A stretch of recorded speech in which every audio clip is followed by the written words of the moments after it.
नमस्कार वैद्य समूह। मैं वैद्य मयूर सुराना।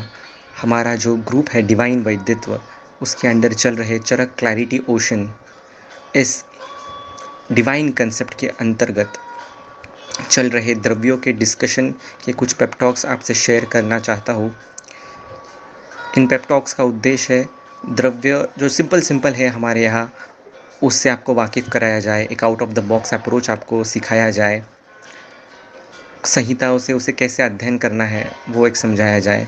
एक द्रव्य का अध्ययन करना कम से कम 3 घंटे उसके लिए चाहिए, ताकि फुल फ्लेज उसका हमें समझ में आ जाए। रस क्या है, गुण वीर्य विपाक कैसे है, कौन सी अवस्थाओं में कब यूज़ करना है, कब नहीं करना है, तो ये प्रैक्टिकली इम्पॉसिबल है। So better way is you read that particular द्रव्य from various references and I will give you some insights into that particular द्रव्य। कुछ ऐसी अलग बातें, इनोवेटिव नॉवल चीज़ें आपको बताऊंगा जो आपको प्रैक्टिकली भी काम में आएगी, and which will be absolutely सैद्धांतिक also। So the innovative approach we have started here is हमने गणपति फेस्टिवल के माध्यम से 21 पत्री जो गणपति को चढ़ाई जाती है, उन्हीं वनस्पतियों का अध्ययन शुरू कर दिया है। अब ब्यूटी देखिए दोस्तों, इष्टम धर्मेण योजयेत, ऐसा हमारे यहाँ कहा गया है कि जो भी चीज़ अच्छी है हमारी हेल्थ के लिए उसको धर्म से जोड़ दी गई है। तो जो भी 21 पत्री गणपति को हम चढ़ाते हैं वास्तव में हमारे हेल्थ के लिए काफ़ी अच्छी है। तो वर्षा ऋतु आप देख कर चलिए, वर्षा ऋतु ये सिर्फ वात प्रकोप का काल नहीं है, तो तीनों दोषों का प्रकोप यहाँ पर होता है अग्निमांद्य के कारण। वात का प्रकोप क्षय से है, ग्रीष्म ऋतु में वात का क्षय होने के कारण उसका प्रकोप है, और बाकी पित्त और कफ दोषों का प्रकोप अग्निमांद्य के कारण है, और एडिशनली अग्निमांद्य तो है ही वर्षा ऋतु में। सो आप बेसिकली देख के चलिए कि वर्षा ऋतु जो है ये तीनों दोष प्रकोप और अग्निमांद्य की ऋतु है। अगर ऐसा है और गणपति का सीज़न इस टाइम में आता है, तो 21 पत्री जो गणपति के लिए चढ़ाई जाती है उसका उपयोग इन तीनों ही दोषों पर और अग्नि मांद्य की कंडीशन में होना चाहिए।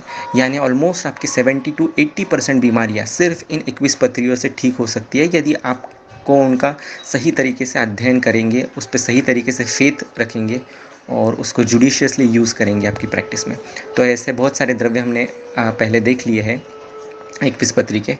अब अपामार्ग, इससे हम परिचित होंगे। तो अपामार्ग, पहला अपामार्ग वर्ड यूज़ करते ही आपको ख्याल में आ जाना चाहिए अपामार्ग तंडुलीय अध्याय, चरक सूत्र स्थान दूसरा। और याद आना चाहिए प्रत्येक पुष्पा शिरोविरेचनानाम, प्रत्येक पुष्पा ये अपामार्ग का पर्यायी नाम है।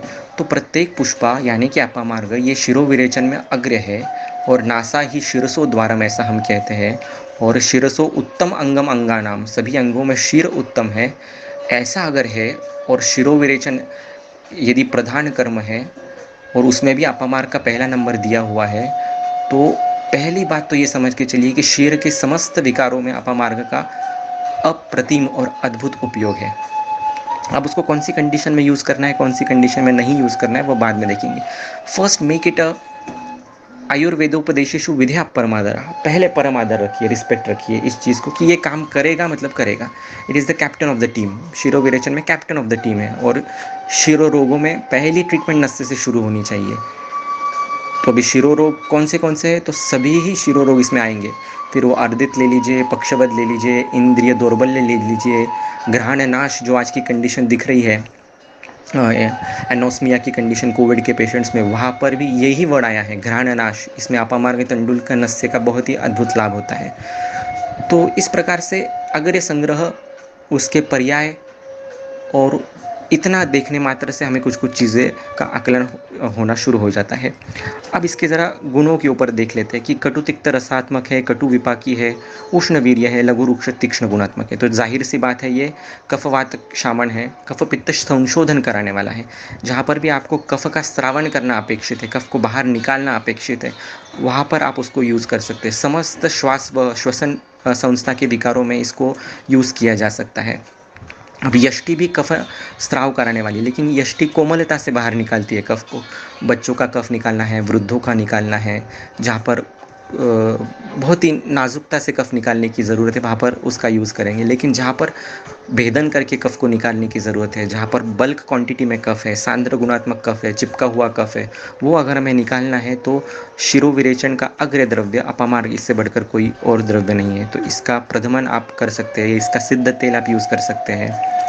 ऐसे ही कर्ण विकारों में इसकी जो रक्षा है, अपामार्ग क्षार है, वो तेल में मिलाकर उसका कर्ण पूरण करने से कर्णशूल बहुत ही जल्दी कम हो जाता है। दंत विकारों में इसका अद्भुत उपयोग होता है, ये कहीं पर दिया हुआ नहीं है, वृद्ध वैद्यों का आधार है इसको, कि अपामार्ग का जो स्वरस है वो करीब हार्डली 5 ml तक अगर आप लेते हैं या उसके पत्ते भी चबा चबा के खाते हैं तो किसी भी प्रकार का जो दंतशूल है वो कम होता है उससे। वृश्चिक दंश में इसका अद्भुत उपयोग होता है। वृश्चिक दंश की ये सबसे बेहतरीन दवाई है, बाहर लगाने से भी और अंदर लेने से भी। तो इसको फिर से अलग दृष्टिकोण से देखिए। वृश्चिक दंश जैसी वेदना कौन सी बीमारी में होती है? तो आम बात में। तो आम बात में भी इसका उपयोग होना ही चाहिए और होता भी है। अपामार्ग बेसिकली वर्षा ऋतु में आता है, फलित होता है। तो ये क्षारधर्मी वनस्पति है।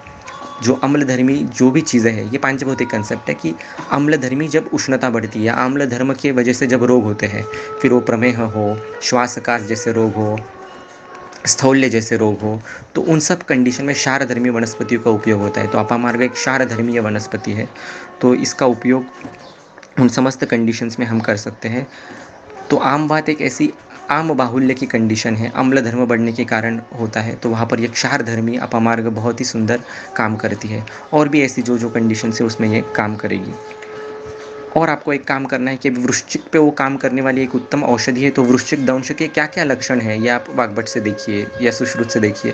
तो फिर वो कंडीशंस में क्या ये काम कर सकेगी क्या, वो आपको देखना है। कफवातज कंडीशन होगी वृश्चिक दंश के लक्षणों में किसी, और वहाँ पर कटु, रुक्ष, तीक्ष्ण, उष्ण ऐसे द्रव्यों की ज़रूरत होगी, तो उसको आप अपामार्ग को ज़रूर यूज़ कीजिएगा। ऐसे ही अपामार्ग क्षार ये बहुत ही बेहतरीन द्रव्य है। यदि किसी को कफज कास है, बहुत दिनों का कास है, कम नहीं हो रहा है, तो सिंपल आघाड़ा क्षार, अपामार्ग क्षार 1 पाव ग्राम की मात्रा में, अदरक का रस 1 चम्मच और 4 या 5 बूंद शहद, ये अगर 2 टाइम भी दिया सुबह शाम, तो श्वास कास और कितना भी प्रवृद्ध कास श्वास क्यों ना हो, ये इससे कम हो जाता है।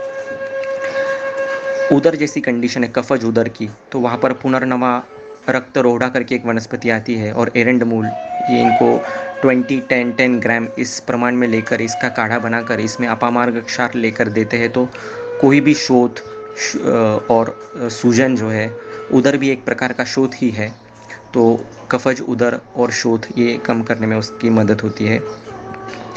बहुत बार कांटा लग जाता है हमें, तो वो कांटा लगने के कारण असह्य वेदना वहाँ पर होती है, तो वहाँ पर सिर्फ अपामार्ग स्वरस आप लगा दीजिए या पत्तों को, कल्क को वहाँ पर लगा दीजिए, तो इंस्टेंटली पेन कम हो जाता है।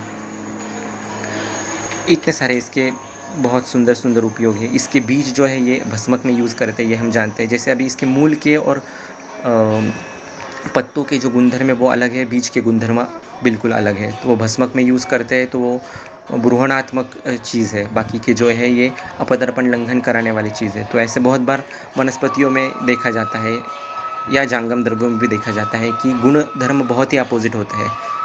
पत्ते एक काम करते हैं, मूल कोई अलग काम करता है, ऐसा देखा जाता है। तो संपूर्ण रूप से वो पौधा एक अलग अलग तरीके से इस्तेमाल किया जा सकता है। ठीक है, सो इतना हमने देख लेने के बाद एक आपको टेक अवे मैसेज सिर्फ इतना देना चाहूँगा कि ये नस्य की अद्भुत दवाई है। इसका तेल सिद्ध करके रख दीजिए, इसका क्षार बना के रख दीजिए, नहीं होगा तो कहीं से परचेज़ करके रख दीजिए। ये इमरजेंसी कंडीशन में काम आने वाला बहुत ही सस्ता और पोटेंट ऐसा ड्रग है। सिर की कोई भी बीमारी ले लीजिए, इमीडिएट पक्षवद का स्ट्रोक है तो आपको उसका नस्य दे दिया, उसका उसी क्षार तेल का नाभि पूरण कर दिया, इमीडिएटली आपको रिलीफ मिलना शुरू हो जाता है। रुद्रजा, ये उसकी फलश्रुति में भी आया है। हार्ट की कोई भी समस्या होगी, एंजाइना पेक्टोरिस होगा, कफज हृदरोग होगा, वातज हृदरोग होगा, पित्तज कंडीशंस में अपामार्ग को यूज़ नहीं करना है। तो ऐसी कोई भी कंडीशंस हो भी, वहाँ पर अपामार्ग क्षार बहुत सुंदर काम करता है। अपामार्ग चूर्ण भी वहाँ पर काम करता है। औषध सेवन काल हमारा होना चाहिए, प्राण काल में हृदरोग में औषधि दी जानी चाहिए। तो तो ग्रासांतर ये उसका काल है, यानी कि अपामार्ग क्षार को मिक्स कर देना है फूड में और उसको हर निवाले के साथ जाने देना है, तो वो पूरे संपूर्ण शरीर पर और विशेषता हृदय पर उसकी एक्शन होती है। दोनों ग्रासों के बीच में भी उसे लिया जा सकता है या संपूर्ण हर एक घास के साथ, हर एक निवाले के साथ भी उसे लिया जा सकता है।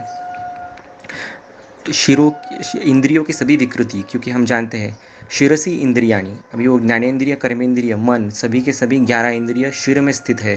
तो उन इंद्रियों की सभी विकृतियाँ आप ले लीजिए, वाक, पानी, पाद, पायु, उपस्थ, मतलब इरेक्टाइल डिसफंक्शन से लेकर अर्श से लेकर घ्राणनाश, हाथ का प्रॉपर नहीं उठना, कर्मेंद्रिय हानि, कोई भी कंडीशन विकृति इंद्रियों से लेकर मन से लेकर कि मोह जैसी कंडीशन है, सुस्ती आ रही है, तंद्रा है, विषयों का ठीक से आकलन नहीं हो रहा है, तो ऐसी समस्त कंडीशन में उसका नस्य जो है वह बहुत ही सुंदर काम करता है।